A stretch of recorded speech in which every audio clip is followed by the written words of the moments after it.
1626 Médias. Apprendre, Transmettre. et construire. Bonjour, bienvenue sur 1626 Médias. Je suis Charlotte, votre intervieweuse, et aujourd'hui on va interviewer les médiathécaires de 40 ans, Isabelle et Sabine. Bonjour à toutes les deux, comment allez-vous ? Bonjour, ça va et toi ? Ça va tranquille. Bonjour.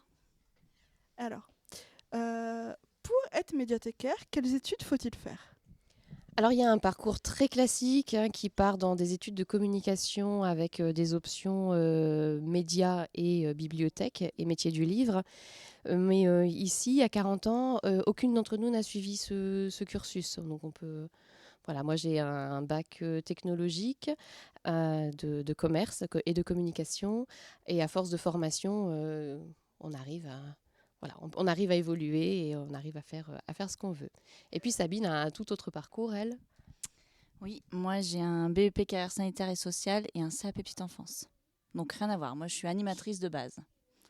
Et du coup je suis arrivée à la médiathèque. Après, c'est bien d'être animatrice en tant que médiathécaire, on fait plein d'animations. C'est nécessaire, oui. Quelles sont les tâches quotidiennes à faire dans une médiathèque ? Alors les tâches quotidiennes, en fait on va répartir ça par des catégories. On a la catégorie collection, donc on accueille le public, on reçoit les livres, donc pour les prêts et les retours. On a tout ce qui est enregistrement de livres, le catalogage, tout ce qu'on enregistre les livres dans l'ordinateur pour pouvoir les prêter. On a aussi tout ce qui est action culturelle et exposition. Donc on réalise des actions culturelles régulières et exceptionnelles. Il y a le côté administratif, toutes les lettres de relance, les factures, tout ça. Les budgets, je laisse la parole à Isabelle, c'est son truc. Il y a toute une partie administrative, donc budget, demande de subvention, montage de projet, ressources humaines, planning. Voilà, tout ça, c'est peut-être pas quotidien, mais ça revient très souvent. Et on a également beaucoup de partenariats. On travaille avec donc le relais assistante maternelle, toutes les écoles, les crèches, pour que nous on puisse intervenir dans les crèches et tout ça, et que eux viennent aussi. Donc voilà. Donc en fait c'est assez large comme métier. C'est vraiment on touche tout public en plus. Donc il y a aussi la résidence senior, les EHPAD, tout ça. C'est pas un métier où on fait tous les jours la même chose. C'est vraiment déjà il y a la médiathèque ouverte et la médiathèque fermée. Il faut avoir la notion des deux. Ouais, c'est un métier génial, je pense, et très varié. Et pourquoi avoir choisi le métier de médiathécaire ? Qui commence ? Toutes les deux, hein. Moi, grande découverte, ouais. Je connaissais pas du tout le monde des médiathèques. Je recherchais après avoir travaillé dans les écoles et les crèches. Et on m'a proposé ce poste. Je suis arrivée en emploi d'avenir, donc vraiment la grande découverte. Et au final, c'est un métier fait pour moi, je pense.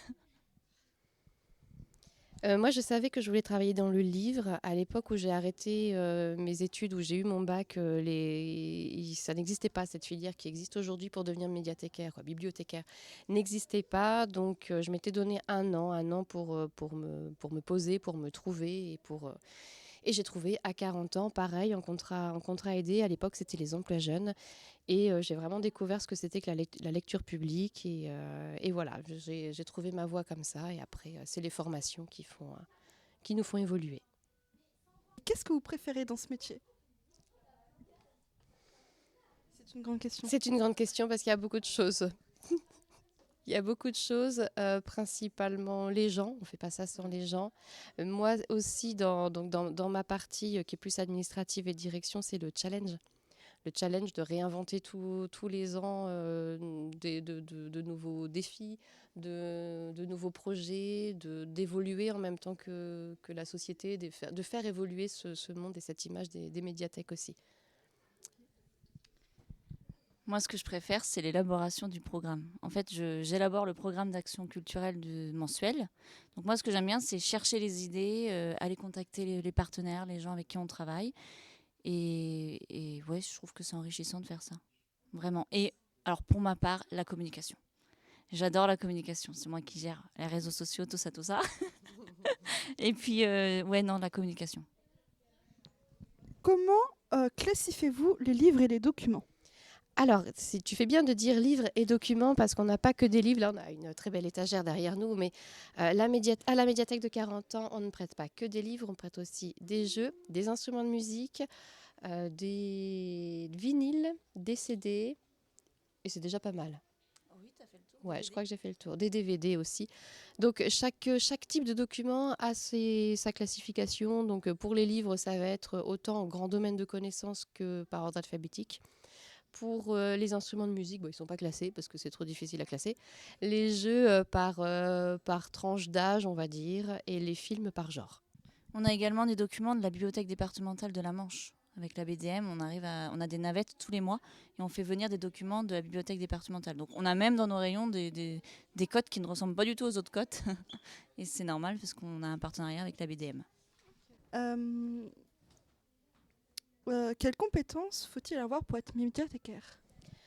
Il faut surtout, je pense, être polyvalent et curieux. Je crois que c'est vraiment le plus important, curieux, ouvert à tout, prêt à tout découvrir pour évoluer et pour donner accès aussi aux usagers d'un maximum de choses, que ce soit en matière d'animation, que de documents, que de conseils, que d'accueil. Ok, d'accord. Et dernière petite question pour vous. Quel conseil donneriez-vous à un jeune qui aimerait être médiathécaire ? Alors, moi, je pense que, on a discuté tout à l'heure, c'est pour ça qu'on va le dire, mais pour découvrir le métier, il y a beaucoup de médiathèques maintenant qui ont des bénévoles. Et je pense vraiment qu'il faut être bénévole pendant un temps. Et du coup, après, on découvre le métier avec le bénévolat. Et après, on peut se lancer dans ce métier.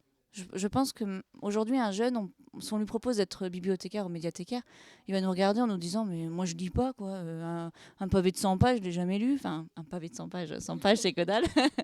Mais en fait, je pense vraiment, il faut découvrir le métier avant de dire... Puis le métier a tellement évolué que les jeunes ne peuvent pas imaginer tout ce qu'on peut faire en une semaine. Eh bien, merci à toutes les deux pour cette interview.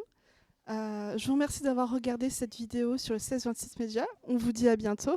Et encore merci à Isabelle et Sabine pardon, De rien, Charlotte. de nous avoir accueillis au sein de la médiathèque. Au revoir.